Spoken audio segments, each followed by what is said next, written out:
আজকের recipe omelette ডিমের কারি।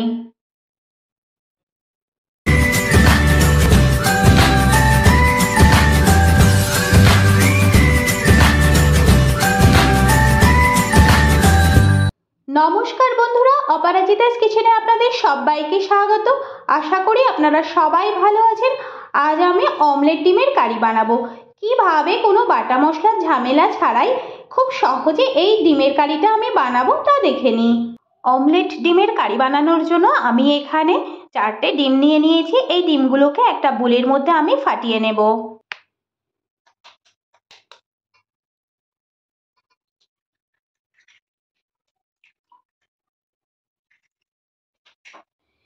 এখানে আমি একটা পেঁয়াজকে কুচি করে নিয়েছি আর দুটো কাঁচা লঙ্কাকে কুচি করে নিয়েছি। এবার এই পেঁয়াজ আর কাঁচা লঙ্কাগুলো আমি ডিমের মধ্যে দিয়ে দেব।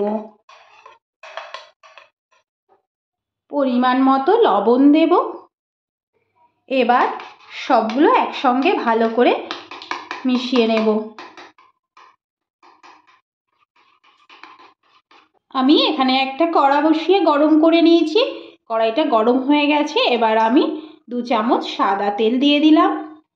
এবার তেলটা আমি কড়ার চারিদিকে লাগিয়ে দেব। তেলটা গরম হয়ে গেছে। এবার আমি দুবার এই ডিমটা দেব, মানে প্রথমে অর্ধেকটা দিয়ে দেব, পরে আবার আর অর্ধেকটা ভেজে নেব।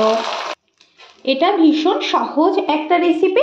প্রথমে আমি ডিমগুলোকে অমলেট করে নেব, তারপর আমি এই অমলেট ডিমগুলোকে পিস করে নেব। একটা সাইড হয়ে গেলে আমি আর একটা সাইড উল্টে দেব। ডিমটা আমার প্রায় অমলেট করা হয়ে গেছে। এবার আমি এটাকে পিস করে নেব। এভাবে মাঝখান থেকে এটাকে আমি 4টে টুকরো করে নেব।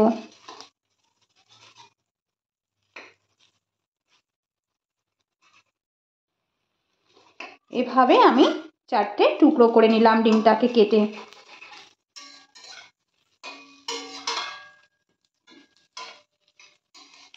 ডিমটা আমার অমলেট করা হয়ে গেছে। এবার আমি এটা তুলে নিচ্ছি।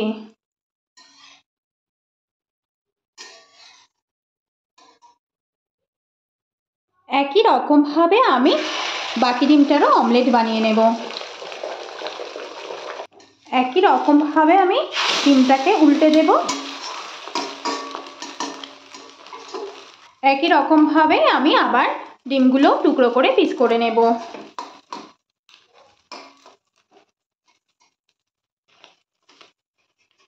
ডিমটা আমার অমলেট করে নেওয়া হয়ে গেছে এটাও। এবার আমি এটা তুলে ফেলবো।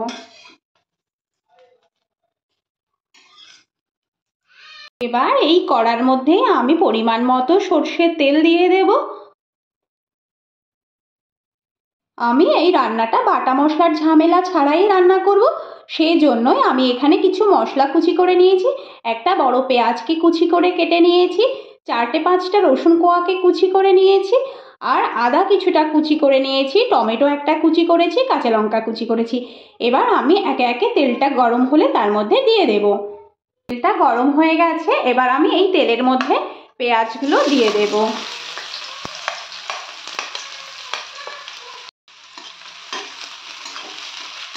এবার 1/2 চামচ গোটা জিরে দিয়ে দিলাম, একটা তেজপাতা দিয়ে দিলাম, আর 2টো শুকনো লঙ্কা দিয়ে দিলাম। পেঁয়াজগুলো প্রায় ভাজা ভাজা হয়ে গেছে। এবার আমি এর মধ্যে রসুন কুচিগুলো দিয়ে দিলাম।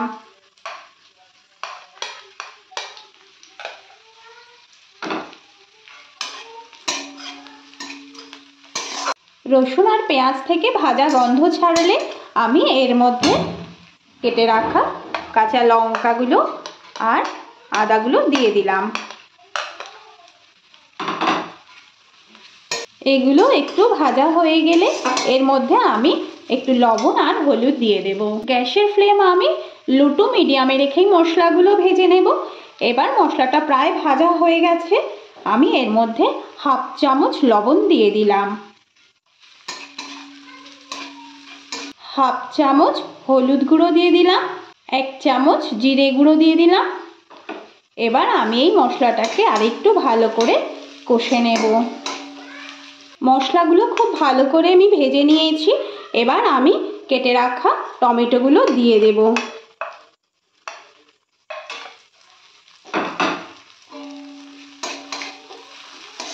আপনারা যারা লঙ্কা বেশি পছন্দ করেন তারা এর মধ্যে একটু শুকনো লঙ্কার গুঁড়ো দিতে পারেন 1/2 চামচ, অথবা কাশ্মীরি লাল লঙ্কার গুঁড়োও দিতে পারেন রঙের জন্য। আমি দুটো আর দিলাম না, আমি এই দুটো স্কিপ করে দিলাম। মশলাগুলো আমার ভালোভাবে কষে নেওয়া হয়ে গেছে। এবার আমি পরিমাণ মতো জল দিয়ে দিচ্ছি। আমি কিন্তু এখানে খুব বেশি জল দেব না, আমি স্রেফ 1.5 বাটি জল ব্যবহার করব। আপনারা আপনাদের পরিমাণ মতো জল দেবেন। এবার এটা আমি 5 মিনিটের জন্য ফুটিয়ে নেব ঢেকে দিয়ে। এখানে আমি গ্যাসের ফ্লেম মিডিয়াম টু হাইতে রাখবো। 5 মিনিট হয়ে গেছে, আমি এবার এটা তুলে দেখে নেব কেমন হয়েছে। এবার আমি এই গ্রেভিটার মধ্যে ডিমগুলো দিয়ে দেব। এটা খুব সহজ একটা রেসিপি, আপনারা খুব তাড়াতাড়ি খুব সহজেই বাড়িতে এটা রান্না করতে পারেন। এটা খেতেও টেস্টি হয়। আমার এই রেসিপিটা যদি আপনাদের ভালো লেগে থাকে তাহলে অবশ্যই বাড়িতে একবার ট্রাই করবেন, আর কেমন হয়েছে সেটা অবশ্যই একবার বলবেন। এটা কোনো বাটা মশলার ঝামেলা ছাড়াই আমি এটা রান্না করছি। এবার এটা আমি আবারও ঢেকে দিয়ে 5 মিনিট ফুটিয়ে নেব। গ্যাসের ফ্লেম আমি মিডিয়াম টু হাইতেই রেখেছি। এভাবেই আমি রান্নাটা করব। দেখুন ডিমগুলো কিন্তু গ্রেভিটাকে টেনে নিয়ে বেশ ফুলে উঠেছে। এবার টেস্টের ব্যালেন্সটা ঠিক রাখার জন্য আমি অল্প একটু চিনি দিচ্ছি।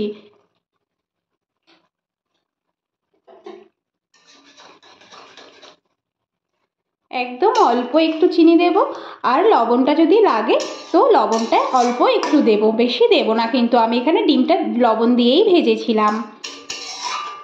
রান্নাটা আমার প্রায় হয়ে গেছে। এবার আমি 1/2 চামচ গরম মশলার গুঁড়ো এর ওপর ছড়িয়ে দেব। এবার আস্তে আস্তে আমি এটা একটু নেড়ে দেব।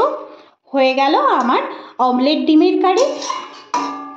এবার আমি এটা পরিবেশন করে ফেলব। আমার এই ভিডিওটা যদি আপনাদের ভালো লেগে থাকে তাহলে লাইক শেয়ার কমেন্ট অবশ্যই করবেন, আর পাশে থাকা ছোট বেল আইকনটা প্রেস করবেন। আমি নতুন কোনো ভিডিও আপলোড করলে আপনাদের কাছে খুব সহজে একটা ছোট্ট নোটিফিকেশান পৌঁছে যায়।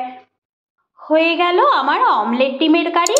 এটা খুব সহজে তাড়াতাড়ি এই রান্নাটা করা যায়। আপনারা খুব তাড়াতাড়ি এই রান্নাটা করে পরিবেশন করতে পারেন। আজ এ পর্যন্তই, দেখা হবে পরবর্তী নতুন ভিডিওতে। ভালো থাকবেন, সুস্থ থাকবেন, ধন্যবাদ।